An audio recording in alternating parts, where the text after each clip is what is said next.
and tells you you're hung up in depression and you'll never get past it, don't listen to what the enemy is calling you. It only matters what you answer to. So when the enemy says you're depressed, don't answer that call, because you're not. You're free. Galatians 5:1, though the Son has set free are free indeed. Stand fast, therefore, in the liberty wherewith Christ hath made you free. He's made you free. That's what you answer to. You don't answer to the enemy spouting lies at you. You answer to Jesus saying, no, I'm free in Jesus. Romans 12:10, we'll work through the verses really quick. That was verse 9. Verse 10 says, be kindly affectionate to one another with brotherly love. In honor, giving preference to one another. Be kindly affectionate to one another, brotherly love. Look at your neighbor and say, I love you.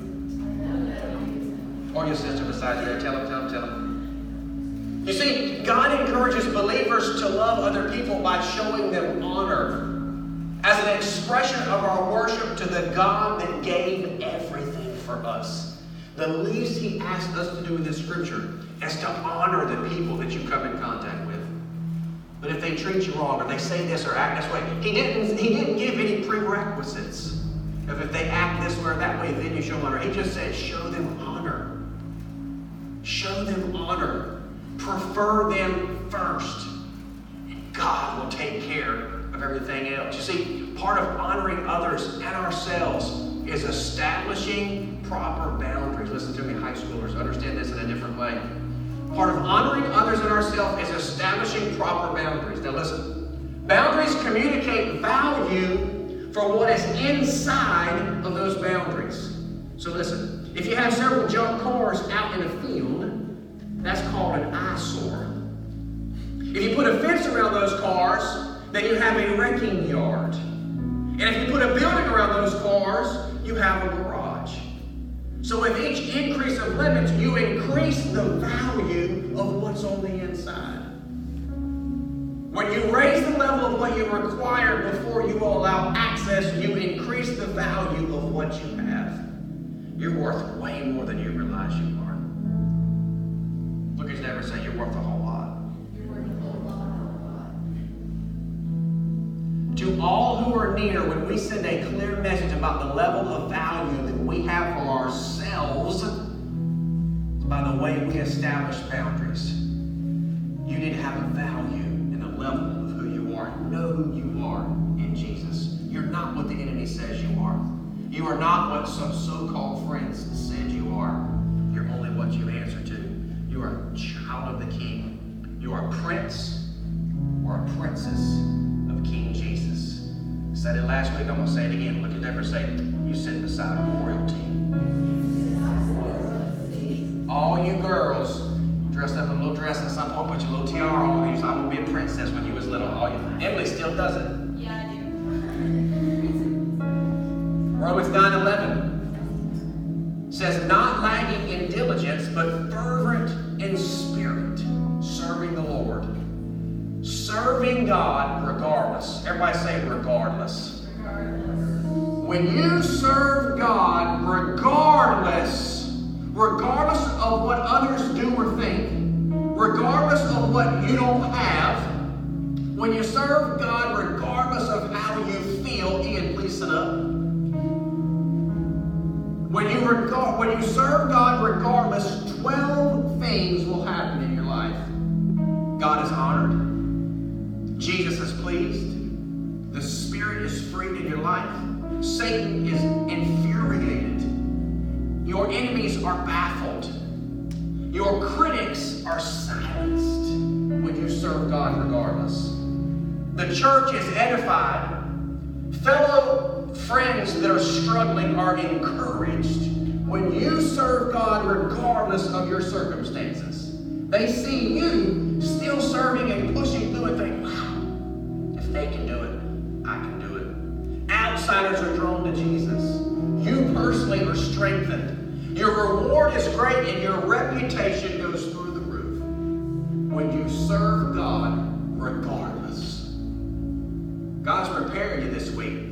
No matter what you face this week at school or in your home life or whatever issue comes up, you got to serve God regardless. Verse 12, our final verse. It says, rejoicing in hope, patient in tribulation, continuing steadfastly in prayer. That's a tough one. I like all the other stuff. It's good. I'm not gonna lag behind. I'm gonna be diligent. I'm gonna honor. I'm gonna respect. I'm gonna pray. Now all of a sudden it says rejoicing in hope, patient in tribulation. That means when it's hard, when the trials come. But man, I just feel like I can't face it. I can't get through. It says patient in tribulation, and in that tribulation, continue steadfastly in prayer. That's the most critical time that you don't stop praying when you find yourself in the middle of a problem. So when you talk about your life, you ever find yourself talking about how hard it is? Have you ever wondered how you were going to make it and you thought, I just think I want to give up? Have you ever been tired of fighting and tired of struggling? Have you ever felt like when one problem was solved, a new problem arose in your life? Just like battle after battle, trial after trial, tribulation after tribulation. So let's look at this.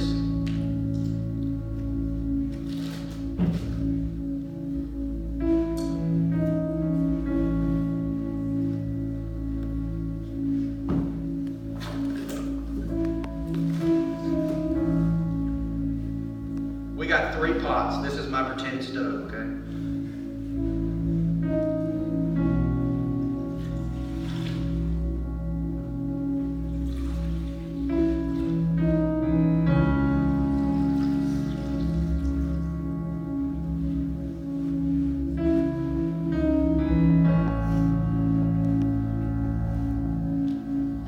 In the first pot, now that I've had it on the stove for a little while, it's like a cooking show.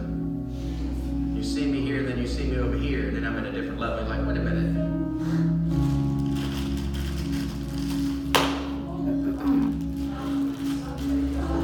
It's like a splash zone, like a SeaWorld, okay? Little carrot juice, make you, if it get in your eyes, it make you see better. These are carrots, okay? Put some carrots in the boiling water, okay?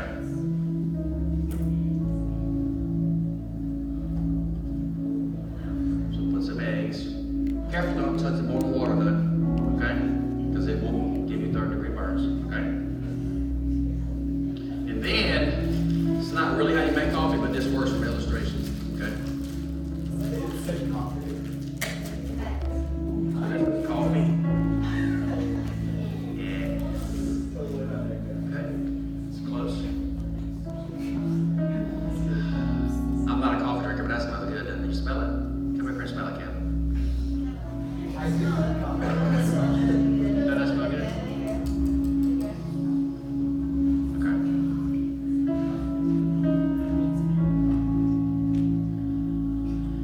If you boil all these items,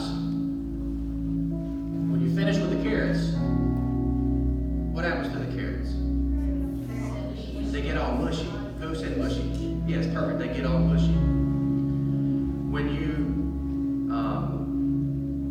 boil an egg, it gets what?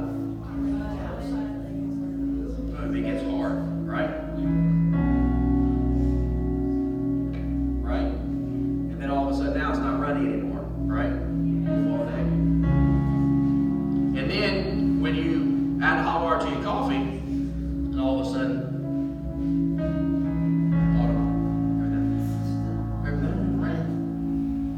so then, all of a sudden, you know, yes, put that, pour it in here, and all of a sudden, voila, add a little whipped cream, boom. You have this wonderful coffee. It's made from that, right? So think about this. Each of these 3 objects faced the same adversity. All 3 of them faced boiling water. But each of them reacted differently to the boiling water. The carrot went in strong, hard, and unrelenting. However, after being subjected to the boiling water, it softened and became weak. The egg had been fragile, You know that. Right? Isn't that what egg is? See how fragile it is? Its thin outer shell had protected the liquid center, but after sitting through the boiling water, it became hardened on the inside. Now the ground coffee beans, were unique though. After they're in the boiling water, they change the water. So which are you tonight? Are you the carrots? Are you the egg? Or are you the coffee grounds? When adversity knocks on your door, how do you respond? Like a carrot, like an egg, or like a coffee bean? Am I the carrot that seems strong, but with pain and adversity do I wilt and become soft and lose my strength? Am I the egg that starts with a malleable heart, but changes with the heat? Do I have a fluid spirit, but after a death, a breakup, or some other trial, have I become hardened and stiff in my spirit, in my heart? Does my shell look the same, but on the inside am I bitter and tough with a stiff spirit and a hardened heart?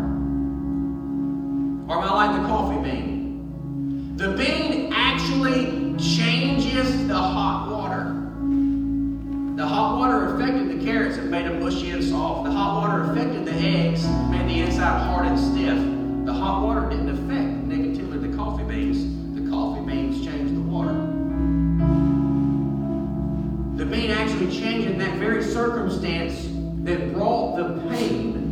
When the water gets hot, it releases the fragrance and the flavor of the coffee bean. If you're like the bean, when things are at their worst, you get better and you change the situation around you. When the hours are the darkest and the trials are the greatest, do you elevate to another level, or do you get soft, or do you get hard? How do you handle adversity? Are you like the carrot? Are you like the egg? Or like the coffee bean? That all of a sudden you affect what's around you. Didn't mean it didn't get hard. Didn't mean it didn't get tough. Didn't mean that he wasn't turned up in your life and man, am I going to make it through this? But when it was all said and done, bam, there's a finished product. That's some good stuff right there, isn't it? I mean, even this smells great.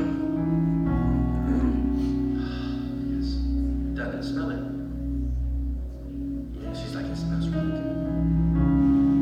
And then back to all. Y'all can take sips and go back if you want. She's like, please don't do that. Which are you? Which are you? So I believe you're set up tonight that some of you are right in the middle of an adversity. Man, you're right in the middle. Man, band, come back up. You are right in the middle of a trial, of a struggle, of a challenge, of a circumstance. Man, come on back up. That means come on back up. Right in the middle of a challenge that you have a decision to make. In the middle of what you're going through, what are you going to let it do to you? Are you going to change what's around you? That's what Christ wants for you. He wants you to change what's going on around you. He wants an aroma and a fragrance to come to you because of your heart and your walk with Him. He wants that to come out of your life. And all of a sudden, in the middle of it, you affect positively everybody you come in contact with. He does not want you, Christ does not want you to be like the hard-boiled egg. He doesn't want you to get a stiff, hardened heart. It's not what He wants. That's what the enemy wants. Doesn't want you to be soft and mushy and fall apart under pressure. Christ didn't think so much of you to die on the cross for you and put so much value in you for you to fall apart under pressure. I'm going to end with this. 1 Corinthians 10, and Leah, you're over, never mind. Where's Autumn? Autumn, you come up here, Leah. You go back down there. You go down there. Okay, you go back down there. 1 Corinthians